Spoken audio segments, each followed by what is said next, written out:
Muito boa tarde para você que tá aí ligadinho com a gente. Tá começando o nosso Sensação Podcast aqui na Sensação FM. Obrigado a você que tá aí com a gente através das ondas da FM. Muito obrigado também a você que tá aí nos acompanhando através do YouTube da Sensação FM. Hoje eu tô aqui com uma pessoa maravilhosa.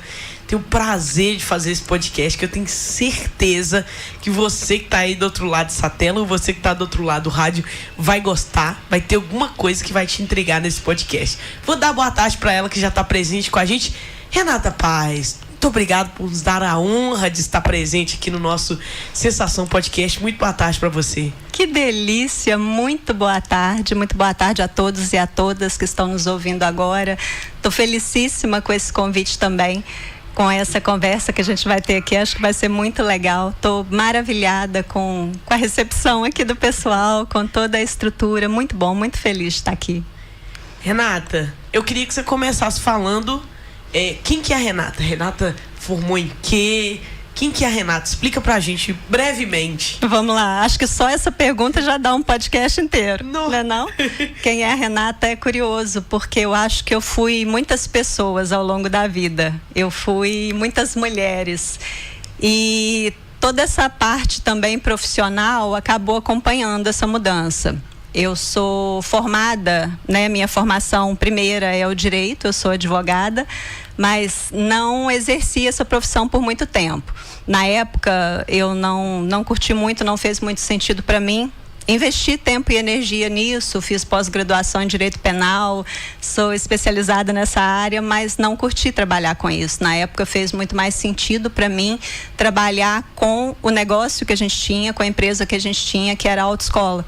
Então, trabalhei muitos anos no trânsito, né? Mais de 20 anos aí com a autoescola. E, paralelo a isso, fui fazendo uma grande transformação. Fui mudando muito internamente, até o ponto que essa mudança interna começou a chamar a mudança externa também. Então, fiz uma primeira transição, né, para uma outra atividade que era também credenciada pelo Detran. Eu abri a escola de trânsito, né, que é a unidade de ensino, o que o Detran chama de controladoria de ensino, para fazer a formação profissional do trânsito. Então, eu passei a formar os instrutores que trabalham na autoescola, a formar os examinadores que vão trabalhar. E dentro desse contexto, dentro da escola de trânsito, surgiu uma vontade muito grande de trabalhar, Nicole, com as questões de medo de dirigir, com relação a traumas de dirigir, que era algo que eu via que existia muito nesse universo da autoescola, mas que nem todo mundo sabia lidar com isso. E fazendo a formação profissional do trânsito, eu quis ensinar isso para os meus instrutores, para aqueles que fizeram, né, o curso comigo, para que eles pudessem fazer essa formação de trabalhar com trauma e medo de dirigir. Então, nessa época, eu fui para a hipnose. Eu aprendi, descobri essa ferramenta maravilhosa que é a hipnose. Então, a princípio, isso começou na minha vida por conta do trânsito.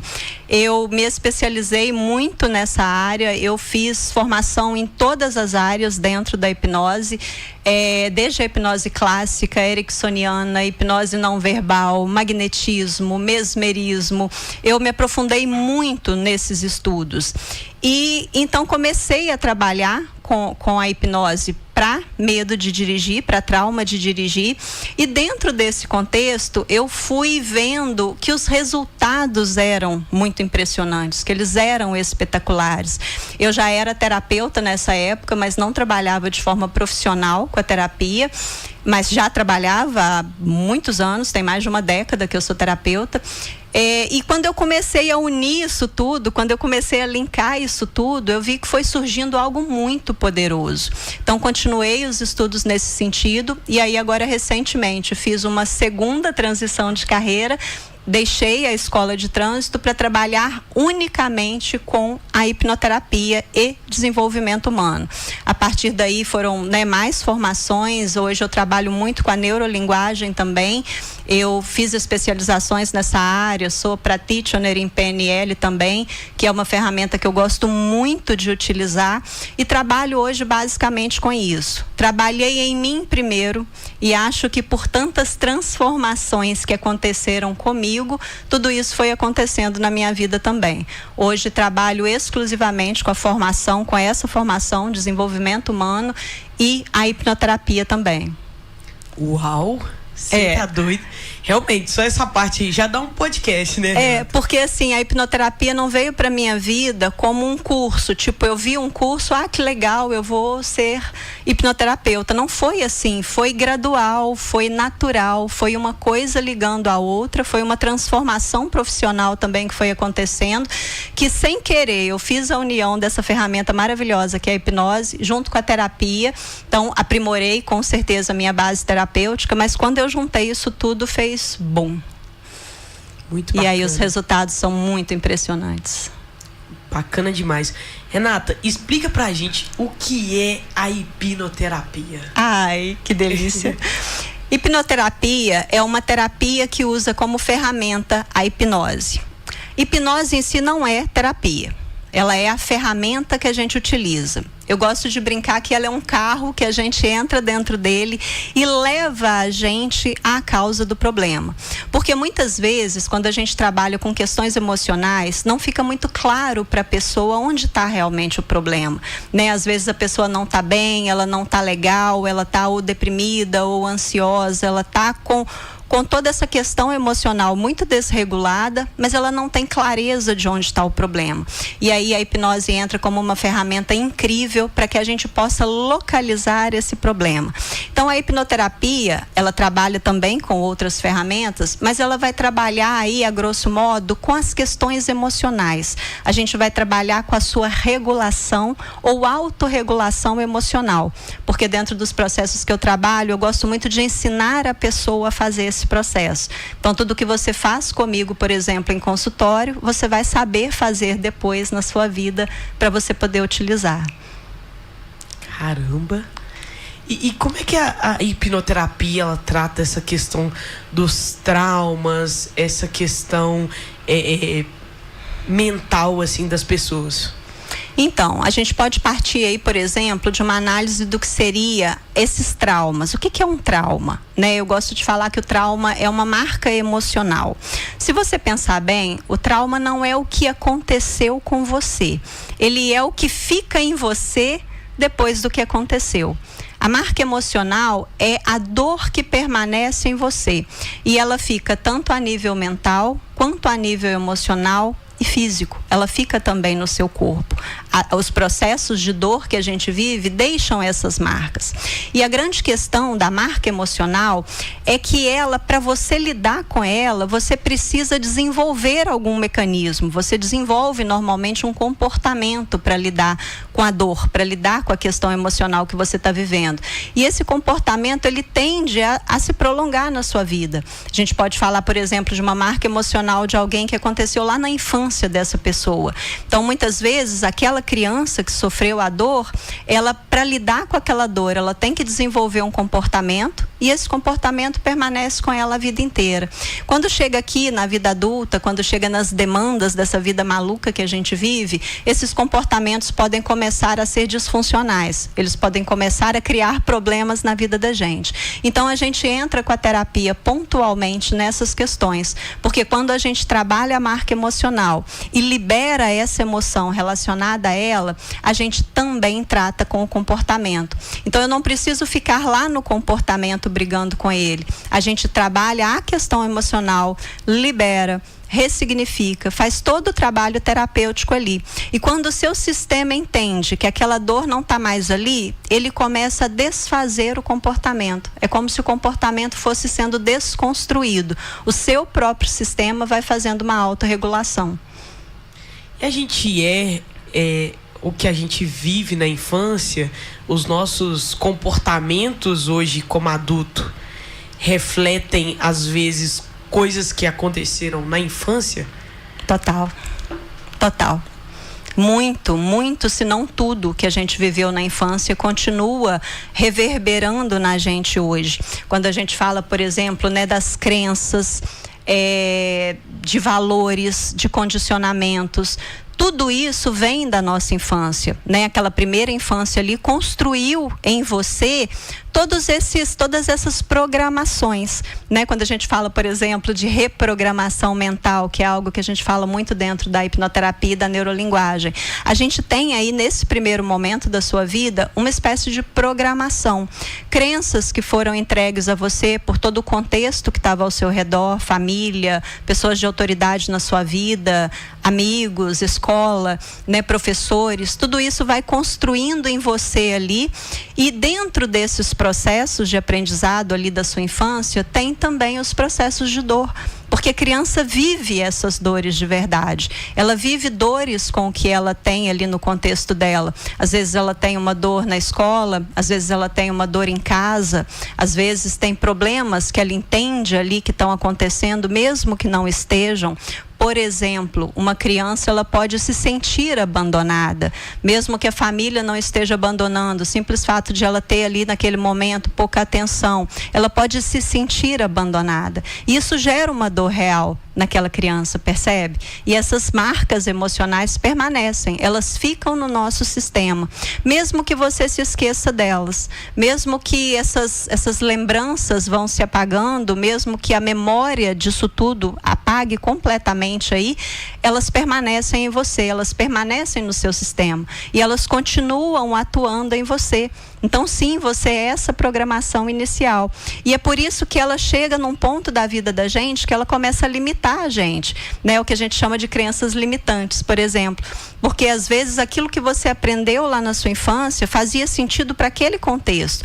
Então, o seu sistema decidiu interpretar aquela dor daquela maneira e reagir àquela dor daquela maneira, mas hoje você tem recursos muito diferentes, hoje você tem recursos muito maiores, então você pode lidar com as coisas de forma diferente, mas o seu sistema já está programado daquela maneira.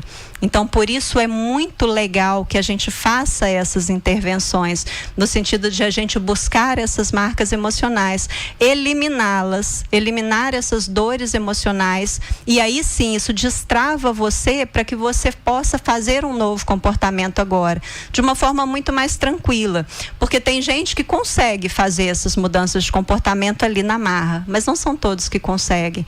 E você imagina aí o desgaste emocional, mental, né, de fazer uma transformação dessa quando você está brigando com o seu próprio sistema.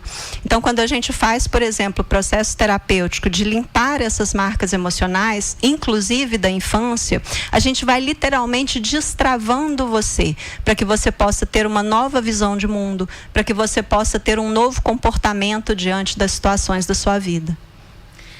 Você falou sobre essas marcas emocionais, né, da infância. Algumas pode ser que a gente lembre, outras a gente não lembra. E aí que entra a regressão, é isso? Sim. A gente tem memória, né? Segundo toda a base científica que a gente tem memória desde que tem sistema nervoso central ali, a gente tem memória já sendo gravada. Então, tem memórias que você tem gravadas a nível celular que estão desde o útero da sua mãe, elas existem dentro do útero da sua mãe. E são coisas que a gente não tem a nível consciente, né? Mas sim, dentro de um processo de regressão, por exemplo, a gente consegue voltar a elas. A gente consegue, por exemplo, fazer um processo que eu adoro, inclusive, que é, por exemplo, ver a sua fase intrauterina, ou seja, a gente faz os 9 meses dentro, né, de você, dentro da barriga da sua mãe, e você vai ver que você tem percepções, que você tem sensações, que você percebe muita coisa do que acontece com a sua mãe do lado de dentro da barriga e do lado de fora.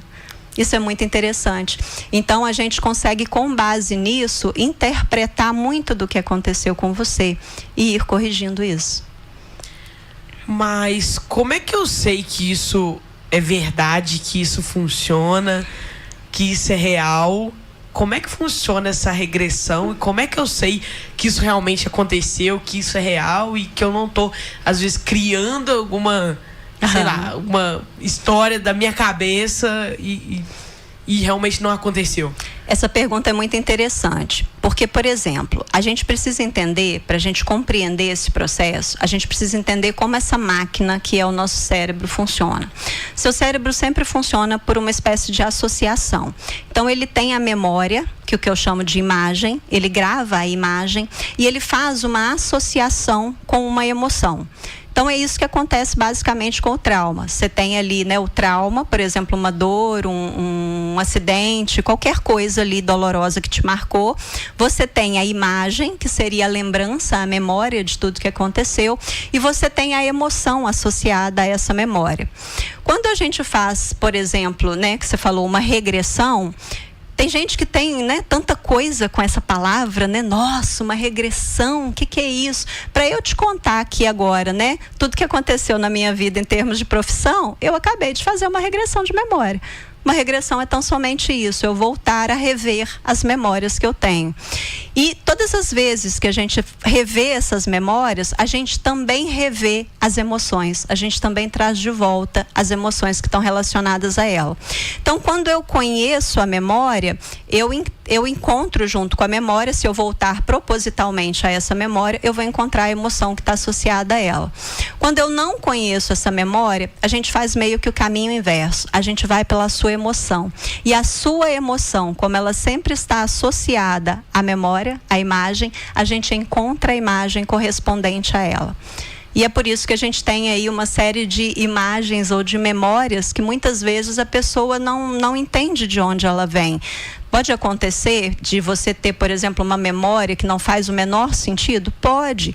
E significa o quê? Significa que isso é vidas passadas? Significa que é uma invenção? O que significa? Significa, a princípio, e o mais importante para a gente, que foi a maneira como o seu cérebro associou.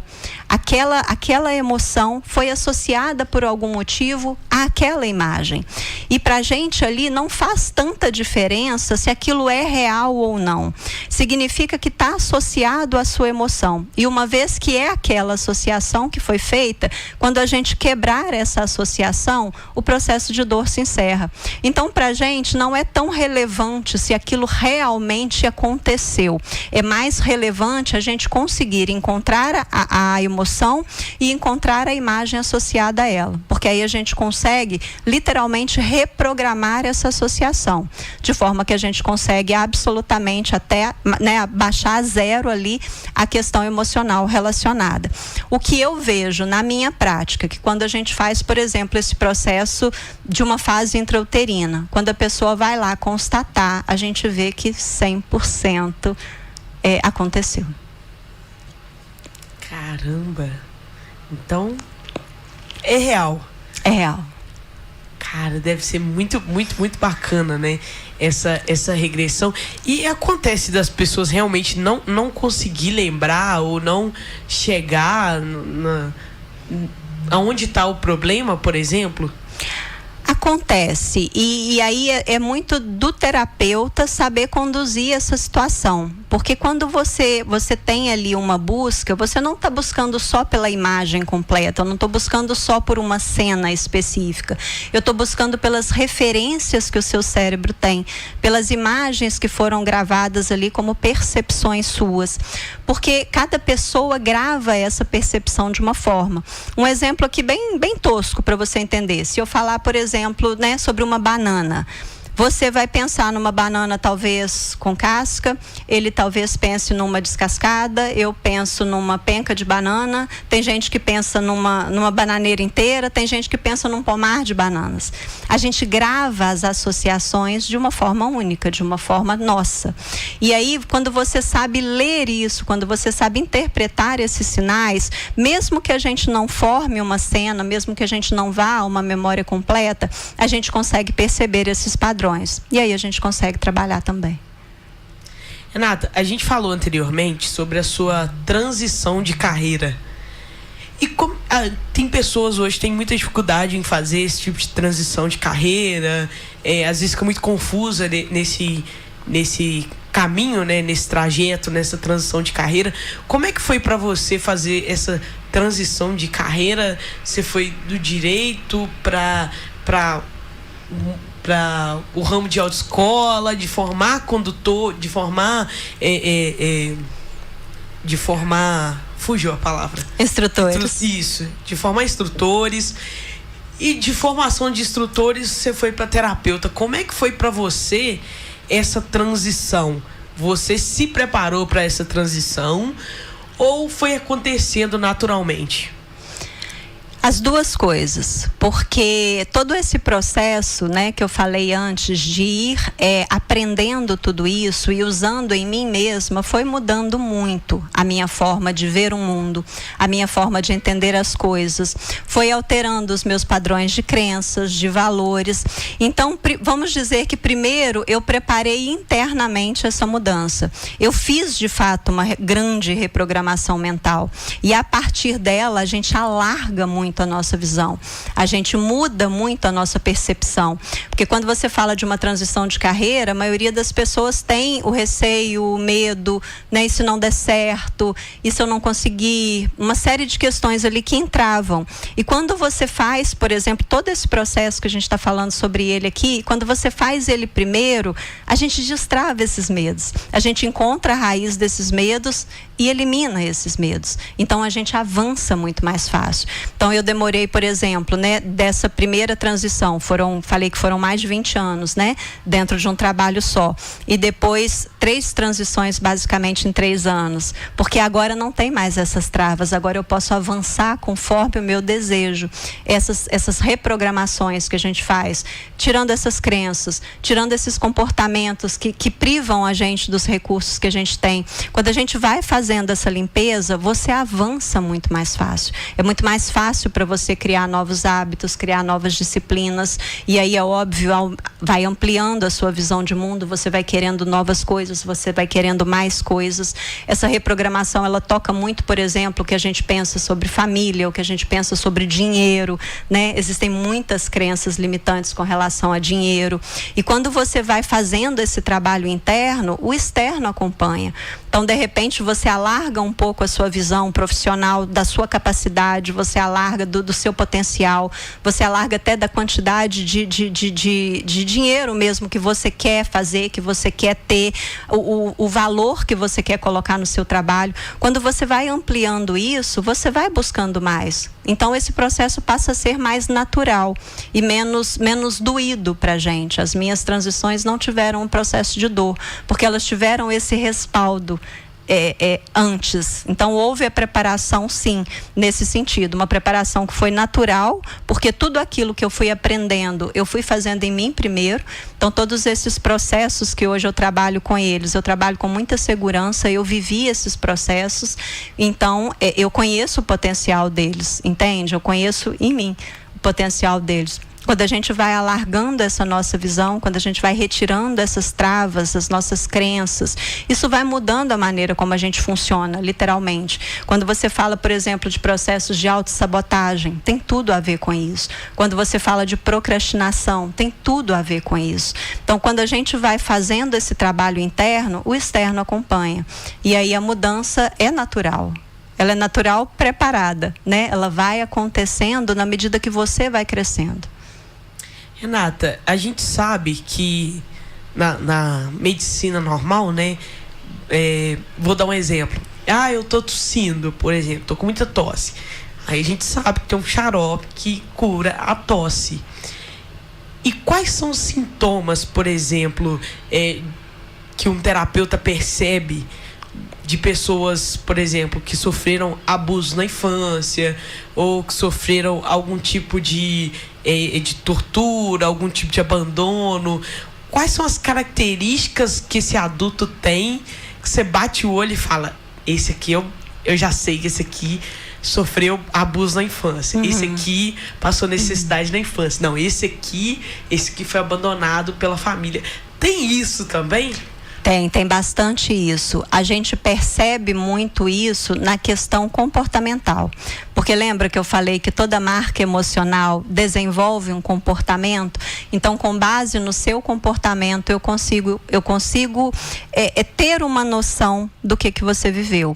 Eu posso não ser tão assertiva com relação a exatamente o evento que você viveu, mas eu consigo mapear onde é que ele está. A gente consegue, através do que você expressa hoje como limitação, meditação, a gente consegue entender quais processos, né? Por exemplo, a gente tem dores como o abandono, a rejeição, que são dores específicas que vão gerar comportamentos muito semelhantes. Então, a gente meio que consegue encontrar um padrão. Crianças, por exemplo, que sofreram abandono na infância, tendem a ser adultos ansiosos, tendem a ter ansiedade. As pessoas, crianças que sofreram rejeição na infância, elas têm extrema dificuldade de dizer não, elas têm dificuldade de colocar limites. Esse comportamento de querer agradar todo mundo, por exemplo, ele tem relação com o que você viveu na infância. Crianças que tiveram que... Essa palavra é feia, mas é legal de usar. Crianças que tiveram que mendigar por afeto na infância, que tinha que correr para querer o afeto da mãe, para querer o afeto do pai, elas têm extrema dificuldade de colocar limites hoje. Então a gente consegue sim, com base, né, em tudo que você expressa hoje, entender um pouco do que aconteceu com você no passado.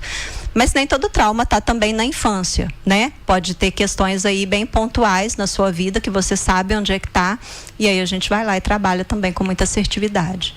Eu falo na infância porque eu acho que é mais difícil identificar. Te conhecer. Porque quando a gente tá na fase mais adulta, a gente lembra, a gente sabe onde que teve ali o problema. Uhum. Agora, quando tá na fase da infância, é difícil pra gente reconhecer que o problema foi lá atrás. Às vezes eu tenho uma ansiedade aqui na frente, mas eu não sei de onde vem a origem. Entende? Pode ser um problema, principalmente na infância. Exato. Que eu acho que é a parte mais difícil de identificar. Exato. Aí é onde a hipnoterapia age tão maravilhosa, porque exatamente ela tem a opção, né, que a gente tem a opção de visitar a causa. Então eu não trabalho só nos efeitos que você me apresenta, a gente entra nesse carro que é a hipnose e ela leva a gente até a causa do seu problema. A gente consegue voltar à causa do problema. Renata, então vamos lá, vamos para mitos e verdades sobre a hipnoterapia. Uau! Quais são os mitos, quais são as verdades? Você pode listar aí, sei lá, 5 mitos que eu quero desmistificar. Vamos lá, gostei. Da hipnoterapia, que não são verdade, que é real, que não é real. Gostei, vamos lá. O pessoal fala muito, por exemplo, nossa, eu tenho medo de fazer hipnose porque eu vou apagar, porque eu vou ficar inconsciente, eu não vou lembrar do que eu fiz, eu não vou lembrar do que eu falei. E isso não existe, isso é um mito. As pessoas, elas têm um primeiro contato com a hipnose através de YouTube, através de filmes, e aí você tem ali uma hipnose que ela é chamada de hipnose de entretenimento, né? Quando você pega esses vídeos de YouTube, no Instagram, tem muito dessa hipnose de entretenimento, que fiz também, mas não uso. Fiz para entender o processo, entender o conhecimento. Mas, então, as pessoas têm uma noção muito errada do que é a hipnose, e especialmente a hipnose em terapia.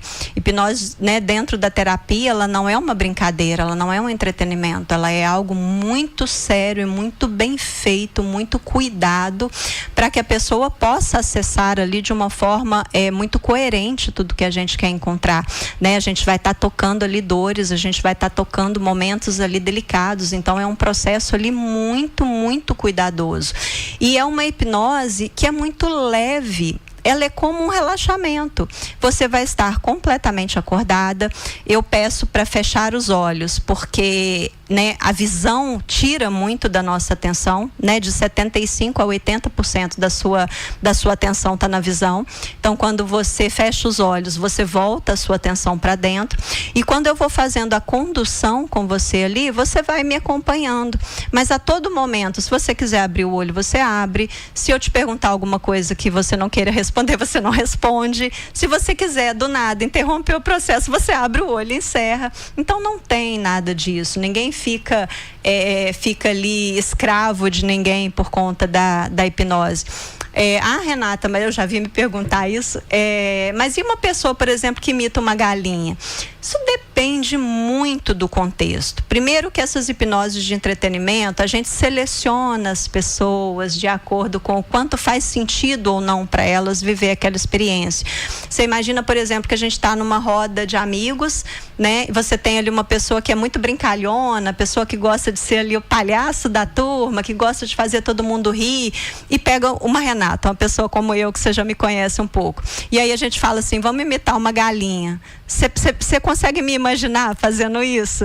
É tipo, não faz sentido para mim. Então é uma hipnose que não funcionaria comigo de forma nenhuma. Mas já uma pessoa, essa que brinca, que gosta de brincar, que gosta de estar ali fazendo graça, para essa pessoa faz sentido, você entende? Então provavelmente ela vai imitar.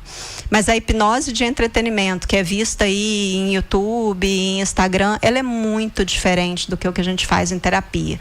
Em terapia, o que a gente faz é um hiperfoco. A gente concentra a pessoa, né, para tirar essas atenções secundárias e concentra no que a gente está trabalhando. Isso faz com que a atenção saia do lado de fora e venha literalmente para o lado de dentro, para que a pessoa possa entender os processos mentais e emocionais que ela está vivendo.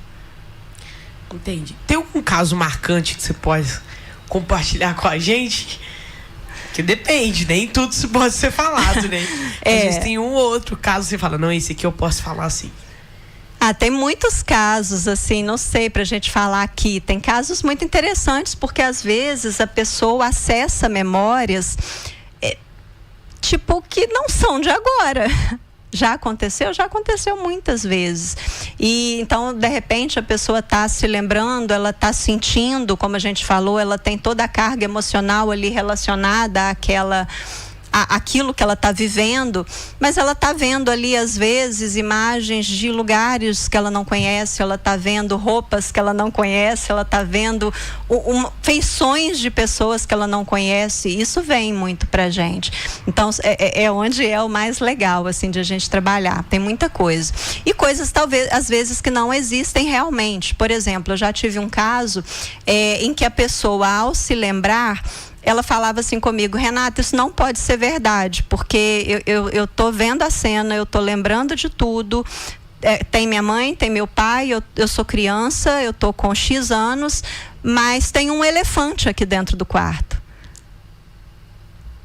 E aí, cara, né, não dá para ter um elefante real ali dentro do quarto. Mas é aquilo que eu te falei, isso não é tão relevante pra gente, porque significa que naquela lembrança existia um elefante gigante dentro do quarto dele? Não. Mas ele gravou a cena daquela maneira. Então, sendo uma criança, ele poderia, por exemplo, estar brincando com um elefantinho de brinquedo, ele poderia estar assistindo a um filme que tinha o elefante passando, ele poderia estar brincando sozinho ali e por algum motivo ter o elefante na cena que ele criou, você entende? E isso para nós não é tão relevante. Então a gente não precisa ficar preso nesses detalhes, porque independente daquilo que venha, a gente consegue trabalhar de forma muito assertiva. Então, mesmo com o elefante lá dentro do quarto, a gente localiza o ponto de dor, e essa é a grande questão, e trabalha esse ponto de dor da mesma maneira. A hipnoterapia, ela trabalha com alguma outra abordagem terapêutica junto? Como que funciona? Sempre, porque hipnose não é terapia. Hipnose é só uma ferramenta que a gente utiliza. Então, qualquer ramo da terapia ali poderia se utilizar da hipnose como uma ferramenta. A base terapêutica é que é o diferencial. Então, por exemplo, você tem diversas bases terapêuticas, né? Você tem aí, vamos pegar aí até dentro da psicologia, você tem a psicanálise, você tem a terapia cognitivo-comportamental.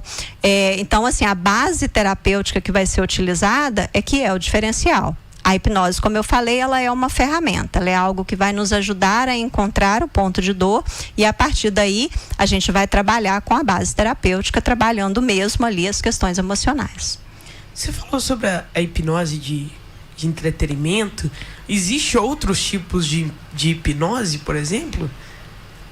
Ou ele é única e tem as ramificações? Como é que funciona isso? Existem vários tipos de hipnose, né? Existem várias formas de fazer a hipnose, mais profundas, mais leves. Existem essas hipnoses de entretenimento, aquela hipnose que você já deve ter visto, que a pessoa toca seu rosto e a pessoa cai no chão, né? Que é chamado toque de Charcot. Essas hipnoses, elas realmente existem. Mas existe também todo um preparo para isso acontecer, existe todo um cuidado ali com a pessoa, né? Normalmente normalmente se prepara a pessoa antes. Então você tem ali um primeiro momento com a pessoa onde você percebe como ela reage ali à hipnose, se ela aprofunda bem, se ela não aprofunda, se ela resiste, se ela se entrega, né? Se ela relaxa no processo ou não. Tudo isso vai interferir no processo. Uma pessoa que se entrega, que relaxa, ela tem o que a gente chama de transe, né? Mais profundo. Essa palavra transe é outro mito também, né? Essa palavra também é estranha dentro do contexto, porque as pessoas têm esse medo, né? Do que seria um transe. Transe não é nada. Você tem esse transe hipnótico, você tem ele ao longo do dia várias vezes. Você, por exemplo, que você dirige. Imagina quando você está dirigindo e aí você fala assim, nossa, eu não lembro de ter passado em tal lugar. Você estava em hipnose. Você está assistindo um filme, por exemplo, e você está ali envolvida na cena, e você está emocionando, você está chorando, você está ali vivendo aquela cena junto com o personagem. Você está em hipnose. Legal. Você tá falando, eu tô aqui pensando. Você falou, pô, você passa num lugar e não lembra que você passou. Acontece demais isso comigo. Comigo também. Às vezes é porque eu tô pensando em alguma coisa. Exato. E às vezes eu tinha que entrar em algum lugar ou parar em algum lugar e aí eu passo direto e lá na frente que eu... Meu Deus, eu andei... Acontece muito na estrada às vezes. Já viu quando acontece na estrada que você tá andando muito tempo assim, dirigindo de carro? E aí você volta e fala, caramba, eu tava dirigindo esse tempo todo. Exato. E o corpo tava no piloto automático ali. Exato. Exato. E o automatismo é tão preciso que a gente dirige perfeito, né? Você freia na hora que tem que frear, você acelera na hora que tem que acelerar, mas a sua mente está em outro lugar. Caramba, que legal, né? Aí começa a fazer sentido as coisas na vida. Renata, então agora a gente tem uma Renata totalmente focada nessa parte terapêutica. Exato. Hoje a gente tem a Renata totalmente focada. E o que você trabalha hoje atualmente, Renata? Qual que é o seu atual trabalho? Então, Nicole, como a minha vida inteira eu acho que foi ensinar, e essa é a minha grande paixão, agora também não poderia ser diferente. Hoje eu trabalho, como eu falei, né, especificamente com essa parte terapêutica, então trabalho com a hipnoterapia, mas trabalho também com a questão de ensinar as pessoas a fazer essa autorregulação. Então agora eu estou trabalhando nesse projeto maravilhoso que deve estar saindo aí, pode falar, né? Deve estar saindo aí mês que vem, né? A gente então já entramos no projeto novo. Olha que legal. Então conte os projetos novos. Exato. E esse projeto novo, na verdade, ele é um infoproduto, ele é um produto que vai ser 100% online, para a gente exatamente ensinar a fazer essa autorregulação emocional. Porque hoje a gente vê que o desequilíbrio emocional, ele é geral, né? É a grande maioria das pessoas vivendo esses desequilíbrios emocionais e muitas vezes por não saber como lidar com as emoções. A gente não aprendeu isso. Se você parar para pensar, ninguém nos ensinou a trabalhar essas questões emocionais. A gente aprendeu a trabalhar tudo do lado de fora. A gente aprendeu a ensinar as coisas para os outros, a gente ensinar como fazer ou não fazer alguma coisa, você ser assim ou assado no trabalho, a ajudar os outros, você aprendeu um monte de coisa, mas você não aprendeu a controlar as suas emoções. A maioria das pessoas nem sabe direito, né? Se eu te perguntar assim, o que é a sua emoção? As pessoas muitas vezes não sabem. E por não saber, também não sabe lidar, né? Emoção não é algo a ser controlado, emoção é algo a ser entendido. Você precisa entender o que a sua emoção está dizendo. As emoções, elas são um sistema maravilhoso de orientação. Elas vêm para te mostrar alguma coisa, para te falar alguma coisa. Então é preciso aprender essa linguagem. Quero ensinar as pessoas a falar emocionês. Quero ensinar essa possibilidade de você compreender cada uma das emoções, qual a função dela, por que ela está vindo agora, o que ela está fazendo comigo, o que está acontecendo no meu corpo, e fazer essa autorregulação. E você aprender para cada emoção que vem, em cada momento, você saber o que fazer quando isso acontece. Porque quando a gente fala, por exemplo, de raiva é uma emoção que, se você pensar, todo mundo vê como muito negativa. E raiva não é uma emoção negativa. Raiva é uma emoção de puro movimento. Ela só é destrutiva se você não souber como lidar. Mas se você souber para onde canalizar, você há de convir comigo que ela é uma força de movimento muito poderosa, né? A raiva é, por exemplo, um aviso, um alerta de que alguém desrespeitou o seu limite. Então, você vai olhar qual limite foi desrespeitado e vai recolocar esse limite. Percebe? Quando você não nega as emoções, quando você não oprime as suas emoções, elas fazem o que elas nasceram para fazer e elas se encerram. Então, você não fica guardando essas emoções, porque esse guardar, esse comprimir é que adoece você, né? Se a gente falar, por exemplo, de depressão, depressão é o quê? É oprimir, é literalmente deprimir, é você estar sempre empurrando as suas emoções para algum canto, você não está trabalhando elas, e isso vai fazendo o adoecimento. Então, a gente trabalhar de forma saudável com as emoções é muito legal. Porque aí sim a gente começa a falar em termos reais de qualidade de vida, de bem-estar, de você acordar bem, de você ir dormir bem. Isso não tem acontecido atualmente. Então, o meu desejo nesse projeto é que a gente possa fazer isso junto. A gente vai ter um trabalho maravilhoso, onde a gente vai começar mesmo da base. Aprender o que são as emoções, aprender o que é uma marca emocional, aprender como fazer essa autorregulação com ferramentas extremamente práticas e simples de você fazer. Tem ferramentas que você pode usar quando você está numa crise de ansiedade, tem ferramentas que você pode usar quando você está com raiva, ferramentas que vão ajudar a desarmar o sistema de alerta do seu corpo. Quando você fala, por exemplo, desse estado de alerta, né? Que significa o quê? Significa que o seu corpo em algum momento entendeu um perigo, ele armou todo o seu sistema para esse perigo e ele não desarma. Muitas vezes ele não desarma. Então você fica nesse estado de alerta. Agora, quando você aprende a entender quando ele arma, a saber desarmar, o jogo muda, você percebe? Faz todo sentido e faz toda a diferença. Toda a diferença. E já que você falou que tem várias técnicas, eu queria um spoiler de alguma técnica que você possa falar, seja de qual for a emoção para se controlar. Vamos bem simples. Esse estado de alerta, por exemplo, né? O que é esse estado de alerta? Você já cansou de passar por isso quando o seu corpo, por exemplo, entende que tem um perigo. Imagina que tem um barulhão lá fora agora, né? E a gente, meu Deus, uma explosão, o que aconteceu? O que o seu sistema faz? O seu sistema, ele arma para você lutar ou fugir. Você vai ver que a sua respiração vai ficar rápida e curta, você vai ver que seus batimentos cardíacos vão acelerar, que os seus músculos vão tensionar, que você vai ficar ali pronta para lutar ou fugir. Aí a gente olha e fala, não, foi só uma criança que jogou uma bombinha ali. Então o que acontece? O seu sistema ele desarma. Só que quando isso acontece muitas vezes, então eu estou a todo momento sentindo que eu estou em perigo, eu estou o tempo todo ali, padrões de pensamento, o estresse do meu dia a dia, eu começo a entrar nesses estados de alerta e ele começa a não voltar, ele começa a não desarmar.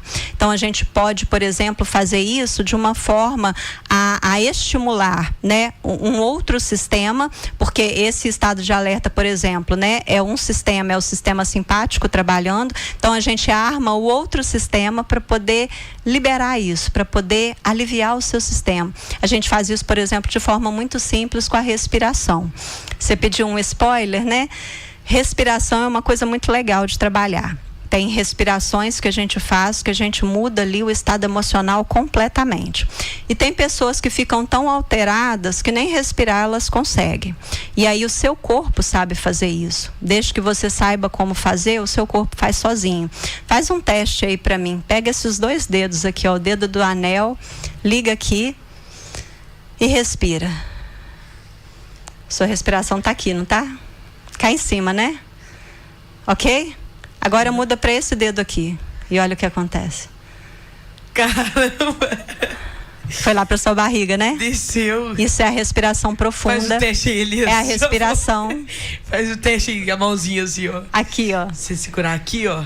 E olha onde é que tá a sua respiração no seu corpo. Aqui, não, ó. Dedo do anel, dedo da aliança. Anel, isso. Percebe onde está a sua respiração? Aqui em cima. Cá em cima, né? Agora muda para esse dedo aqui, ó. Para esse aqui. E olha para onde vai a sua respiração. Lá para a barriga. Seu corpo sabe fazer.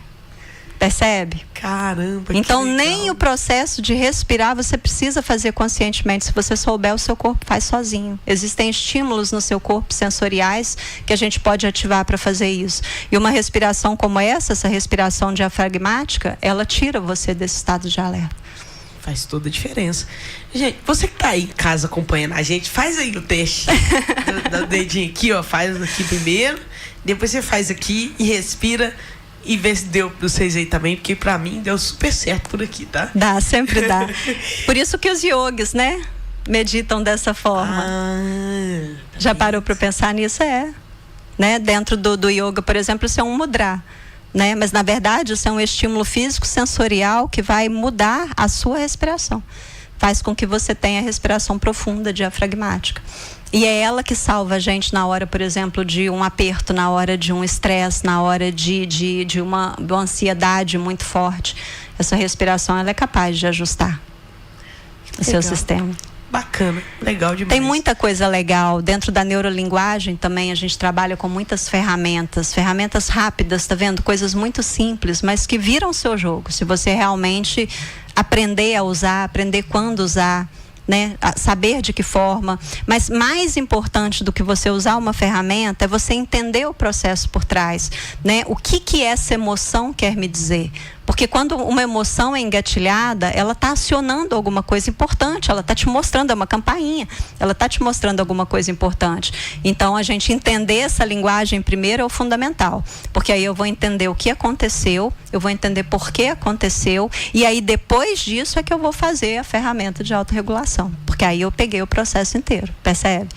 E com isso aí a gente consegue realmente começar a ter uma gestão emocional saudável, né? Eu pergunto muito, Nicole, as pessoas, quando a gente está conversando, né?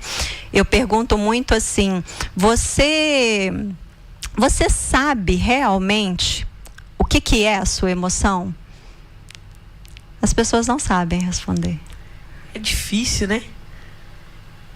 Né? Você sabe o que quer dizer quando você sente uma raiva, quando você sente uma tristeza?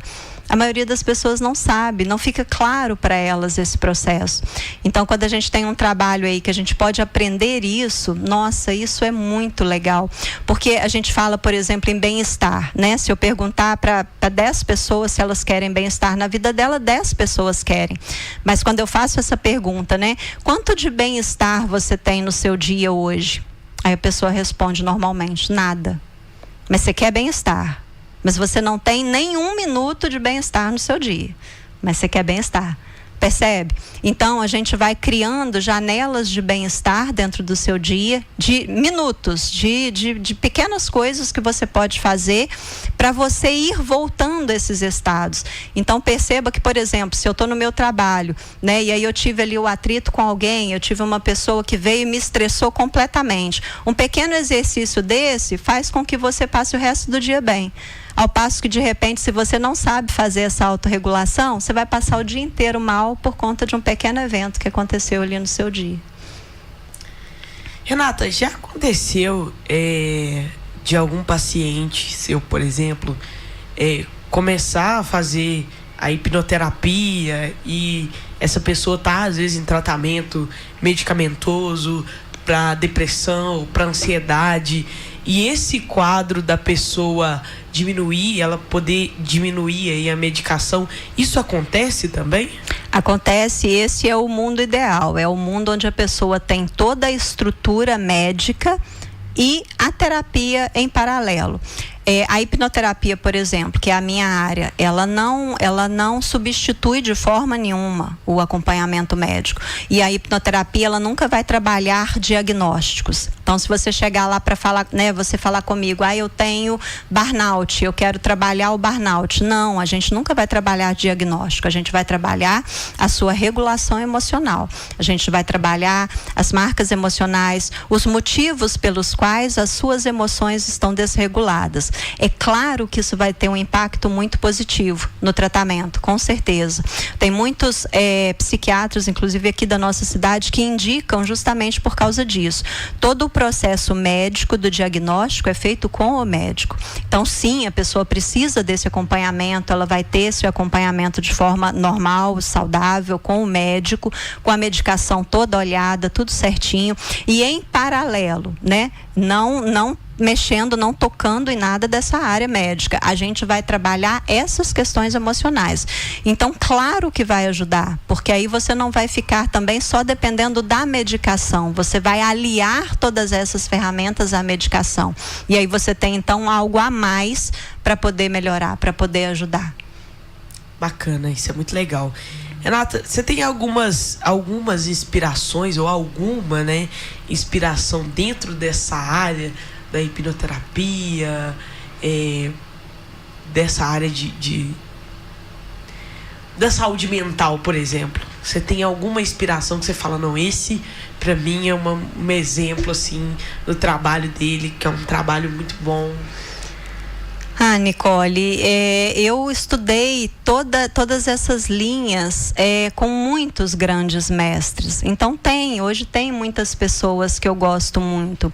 E gosto muito também de trabalhos como, por exemplo, do Augusto Cury. Eu gosto muito da linha de trabalho dele com a gestão emocional.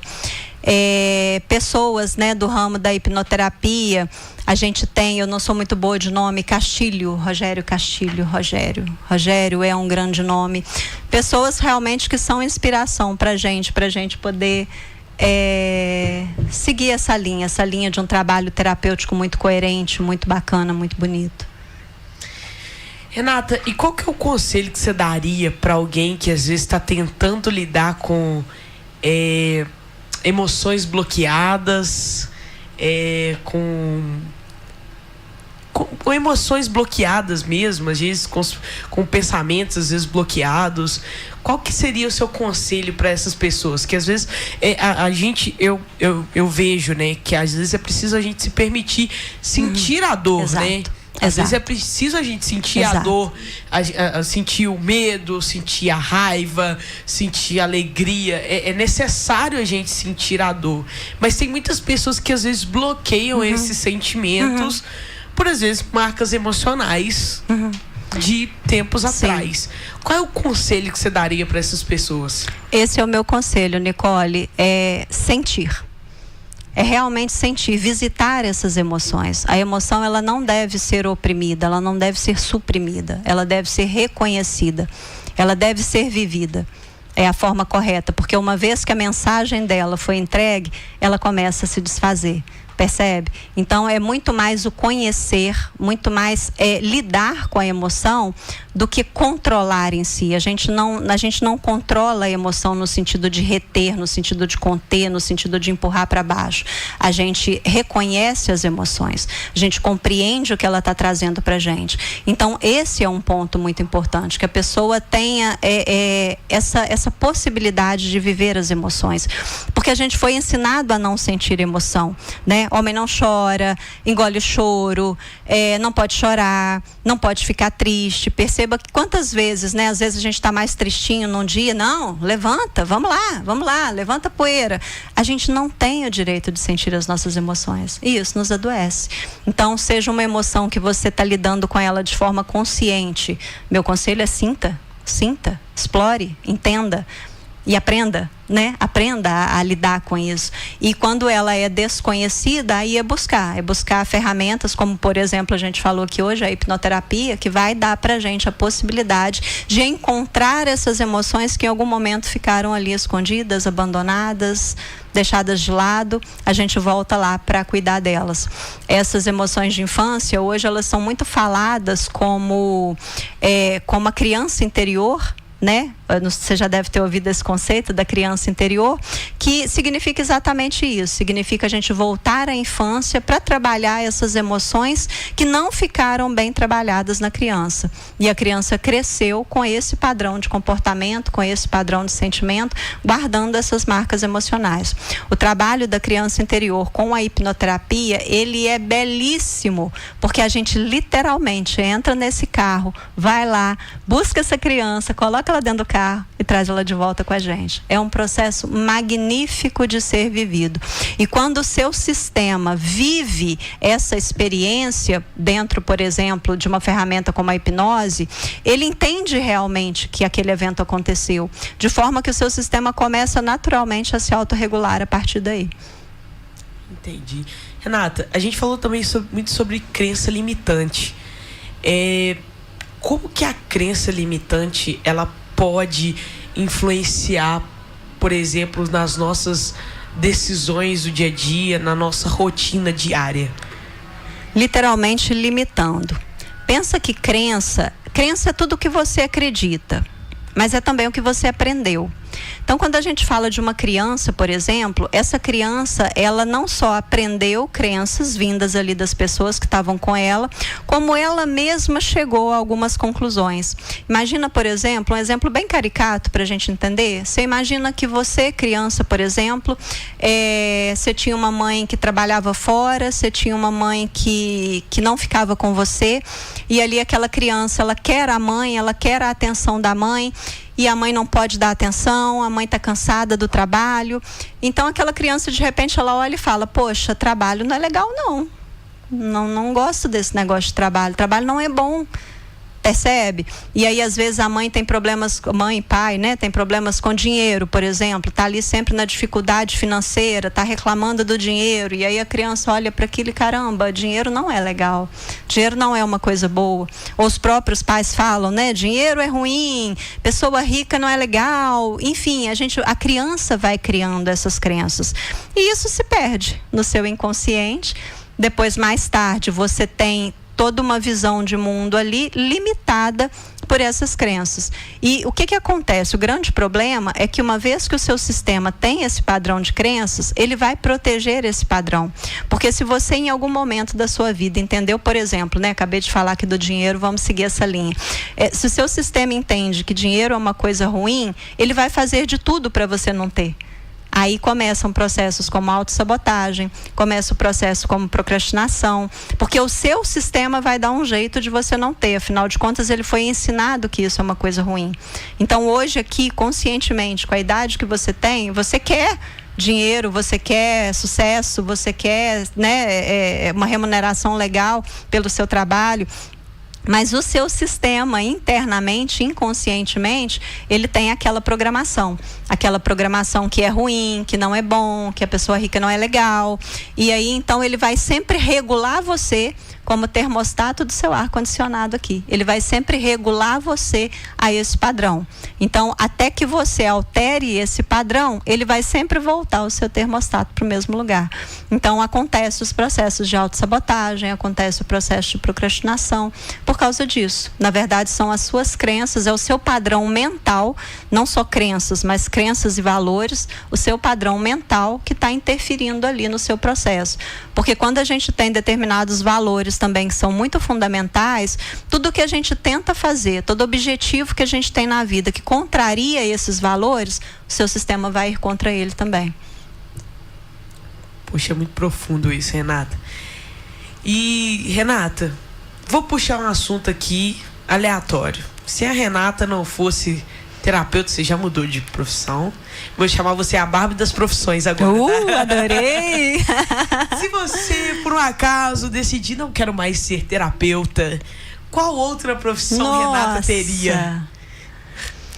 Nicole, não consigo imaginar outra coisa na minha vida, sinceramente. Hoje não. Hoje, para a pessoa que eu sou hoje, é o desenvolvimento humano, de uma forma geral, né? Não só a hipnoterapia em si, mas todo esse trabalho com o desenvolvimento humano. Isso sempre me encantou, sempre foi a minha paixão, né? Eu sempre trabalhei muito com questões relacionadas ao ser humano em todos os níveis. Trabalhei com terapias integrativas, muitos anos com espiritualidade, né? Faço até hoje palestras, seminários nessas áreas, porque é a minha paixão. Eu não consigo me ver hoje em outra função que não fosse essa, a do desenvolvimento humano. Você faz um projeto também com a Tereza Cristina, né? Imagem e Essência. Eu tenho que falar sobre esse projeto. Tem que falar. É um projeto maravilhoso. E eu queria que você explicasse o que é o projeto Imagem e Essência, porque é um projeto que faz muito sentido e, assim, tem aberto a mente de muitas pessoas a respeito a esse respeito, né? O que é imagem, o que é essência e como as duas coisas se casam e andam junto e como uma coisa complementa a outra. Eu queria que você explicasse um pouco sobre isso. Amei! Falar sobre a Tereza Cristina é maravilhoso, porque ela fez comigo aquilo que ela faz com todos os clientes dela. Ela muda a vida da gente, e ela muda a vida da gente para melhor.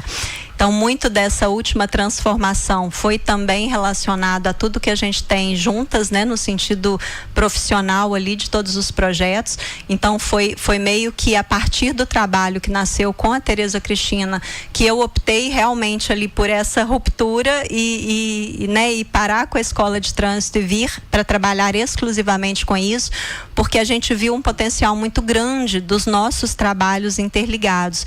O trabalho dela, ele tem muito também do desenvolvimento humano, né? E trabalhar ali a imagem da pessoa, o posicionamento da pessoa, muitas vezes esbarra nessas dores emocionais, né? Às vezes eu preciso que uma pessoa se posicione com uma roupa diferente, mas vestir aquela roupa machuca a pessoa, né? Eu preciso que a pessoa esteja em lugares onde ela vai ser vista, mas ser vista machuca aquela pessoa. Então a gente percebeu que o trabalho de uma tinha muita relação com o trabalho da outra, porque onde as pessoas normalmente têm essas marcas emocionais, entra então a hipnoterapia ou a neurolinguagem para fazer esse desbloqueio, para a gente destravar isso, reconhecer onde está o problema, limpar essas marcas emocionais, para que aí sim essa pessoa faça essa transformação de uma forma muito saudável e natural. Foi o que aconteceu comigo, né? Se você pensar uma Renata de, 20, 25 anos atrás, ela é irreconhecível hoje. Aquela Renata, ela não existe mais. Mas se você pensar naquela Renata, é uma Renata que jamais estaria aqui. É uma Renata que jamais vestiria uma roupa como a que eu estou vestindo agora. Ela jamais se comportaria da forma como eu estou me comportando agora. Então, não é só a mudança externa que precisa acontecer, né? E a Tereza Cristina, ela já trabalha isso muito. É a mudança interna que tem que vir primeiro. Porque quando a mudança interna acontece, a externa acompanha. É diferente. Então não há resistência, não há guerra interna. Eu faço isso de forma muito natural. Eu simplesmente percebo que hoje é mais funcional para mim estar de uma determinada maneira do que de outra. É mais importante para o meu trabalho me vestir de uma maneira do que de outra. É mais necessário que eu me comporte de uma maneira do que de outra. Essas coisas vão acontecendo naturalmente. Então, linkar esses dois, a imagem e a essência, é muito interessante por isso. Porque a gente tem aí um trabalho, né, por exemplo, com pessoas que estão começando a empreender, com mulheres empreendedoras, né, pessoas que precisam se posicionar de uma forma diferente, principalmente profissionalmente. Então aquela pessoa às vezes tem dificuldade de colocar uma roupa em específico, dificuldade de se maquiar, dificuldade de colocar uma roupa que vai chamar a atenção. E aí quando a gente trabalha paralelo a toda essa questão do posicionamento, também essa questão interna, a gente vai destravando a pessoa. Então ela vai vendo que ao invés de ser difícil para ela fazer essa transformação, passa a ser uma transformação natural e prazerosa, porque você vai vivendo cada uma das etapas. Como eu falei, né? Eu fui muitas mulheres nessa vida. Tem gente que brinca comigo que não me reconhece mais. Mas eu fiz essa transformação, uma transformação interna, uma transformação de limpar essas marcas emocionais, de limpar ali o medo de aparecer, o medo de ser presente, o medo de desenvolver mesmo a vida. A gente vai tirando isso, a gente vai limpando isso, e aí uma nova mulher vai surgindo a todo momento. Bacana demais, né, Renata? Demais.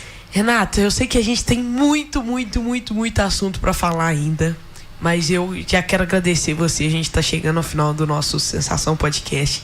Quero agradecer demais você ter topado vir aqui, passar um pouco do seu conhecimento pra gente.